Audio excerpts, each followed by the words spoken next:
What is up, guys? Devin McDonald with Brand Sports Performance. Today I wanted to talk to you guys about sled sprints, what they are, the benefits, and then how we're going to prescribe them in our training. So here we typically take our athletes through their acceleration progression. They've already been through all of our progression works and our positioning, and they feel very comfortable getting into their acceleration. So now we're going to prescribe sled sprints.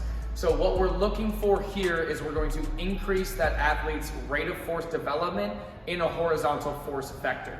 In other words, essentially, we want the athlete to be able to produce more force quickly going forward, and that's going to help potentiate that acceleration. And so when the athlete is setting up, there's multiple different ways to be doing these sled sprints, but the way we do them here is the athlete behind the sled, pushing it out in front. And so with the loading on that sled, we typically go heavier on our sled sprints.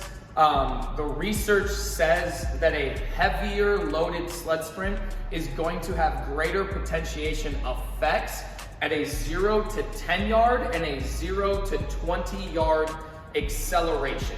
And so when we use a stopwatch to time our athletes, we have them go a distance of 10 yards, and we're looking for anything between a 2.5 and a 3.0 second sled sprint. Anything faster than 2.5, and we'll add on some weight. Anything slower than 3.0, and either there's a deficiency in their run or the sled's too heavy for them. And so as the athlete performs that sled sprint, what we're looking for is to make sure that they have efficient turnover in their acceleration. You know, they're not using too much backside mechanics, and that they're striking the ground going backwards, or, you know, they're not letting that foot land in front of them and decelerating on their sprint. And so we still get to evaluate the athlete's running mechanics and efficiency, but we're mostly looking for that potentiation effect.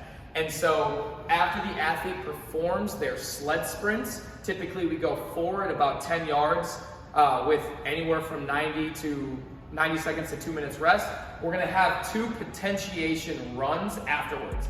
And so the athlete's gonna perform 2 sprints through 20 yards to take that rate of force development that they just worked on with the sled sprint and then apply it to their actual acceleration. And we feel that's gonna set the athlete up best to transition them into their top speed phase.